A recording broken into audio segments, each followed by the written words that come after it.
బలి చక్రవర్తి కూడా వామనుని చూసి ఇంతేనా అన్నాడు. నెత్తి మీద కాలు పెట్టి బలి చక్రవర్తిని అధాపాతాళానికి తొక్కుతున్నప్పుడు తెలిసింది ఎంతో అని.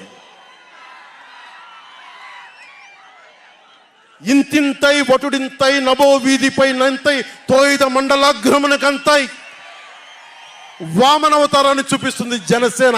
జగన్ గుర్తుపెట్టుకో, అధాపాతాళానికి తొక్కకపోతే నా పేరు పవన్ కళ్యాణే కాదు, మా పార్టీ జనసేనే కాదు, మర్చిపోకో.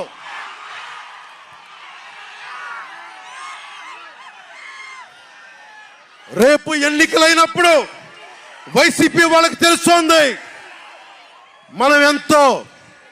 నెత్తి మీద కాలేసి తొక్కుతాం కదా, అప్పుడు అర్థమవుతుంది మేమేంటో.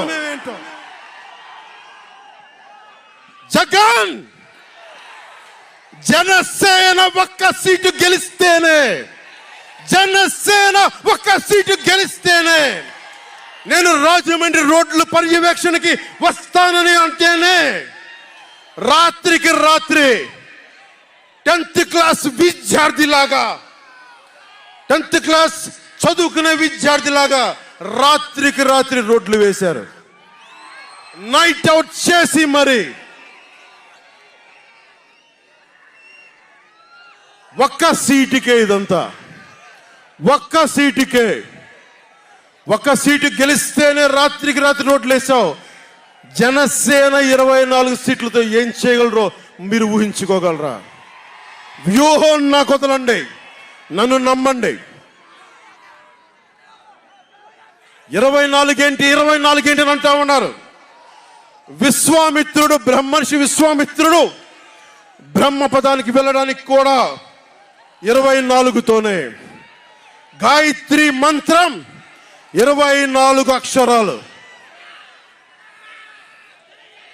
అంకెలు లెక్క పెట్టదని చెప్పండి ఎవరిని, అంకెలు లెక్క పెట్టదని చెప్పండి ఎవరిని. పవన్ కళ్యాణ్ వంక కూడా చూడలేరని చెప్పండి. జనసేన మీద కన్నెత్తి కూడా చూడలేరని చెప్పండి.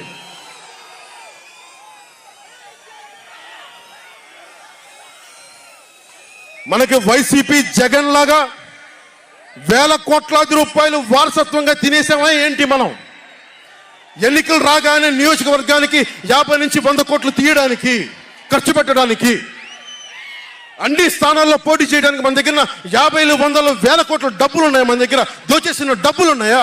లేదంటే 4 దశాబ్దాల సుదీర్ఘమైన అనుభవం ఉన్న ఒక వ్యవస్థలు ఉన్నాయా మన దగ్గర? తెలుగుదేశం పార్టీ నాయకుల్లాగా ఏమున్నాయి మన దగ్గర? వెతుక్కున్నాం, ఇటుక పెంచుకున్నాం. ఇప్పుడిప్పుడే ఇల్లు కడుతున్నాం, జనసేన ఇల్లు కడుతున్నాం, కోట కూడా కడతాం. తాడేపల్లి జగన్ కోట కూడా బద్దలు కొడతాం. సామాన్యుడు రాజకీయం చేస్తే భరించలేని ఆధిపత్యపు ధోరణి, సామాన్యులు రాజకీయం చేస్తే తట్టుకోలేరు. అధికారం వాళ్ళ ఫ్యాక్షన్ కోటల్లోనే ఉండాలి. అది దాటి మనలాంటి మామూలులోకి వస్తే, మనం వ్యూహాలు వేస్తే, మనం పొత్తులు పెట్టుకుంటే వాళ్ళు భరించలేరు. అందుకని రకరకాలుగా చెప్తారు కథలు. సామాన్యుని రాజకీయం భరించమని చెప్పండి. జగన్ సామాన్యుడు రాజకీయం చేస్తే ఇలాగే ఉంటుంది. వ్యూహాలు వేస్తాం, పొత్తులు పెట్టుకుంటాం, నీ కోటలు బద్దల కొడతాం.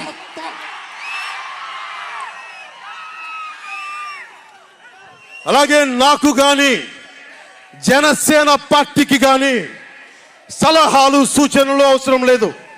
సలహాలు సూచనలు ఇచ్చేవాళ్ళు అక్కర్లేదు. యుద్ధం చేసేవాళ్ళు కావాలి. కొత్త రక్తంతో, కుతలాడే రక్తంతో, గుండెలు చరించుకునే యువ రక్తం కావాలి. దాష్టికాన్ని నిలబడే యువకులు కావాలి. కత్తులు పట్టుకునే వీర మహిళలు కావాలి.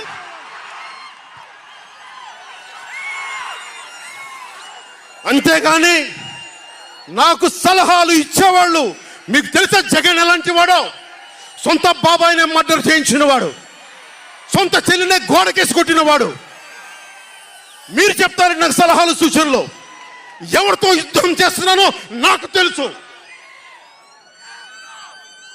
జగన్ లాంటి దాష్టీకుడు దుర్మార్గుడు యుద్ధం చేస్తేనే తగ్గుతాడు, యుద్ధంతో కూలగొడితేనే కింద కూర్చుంటాడు.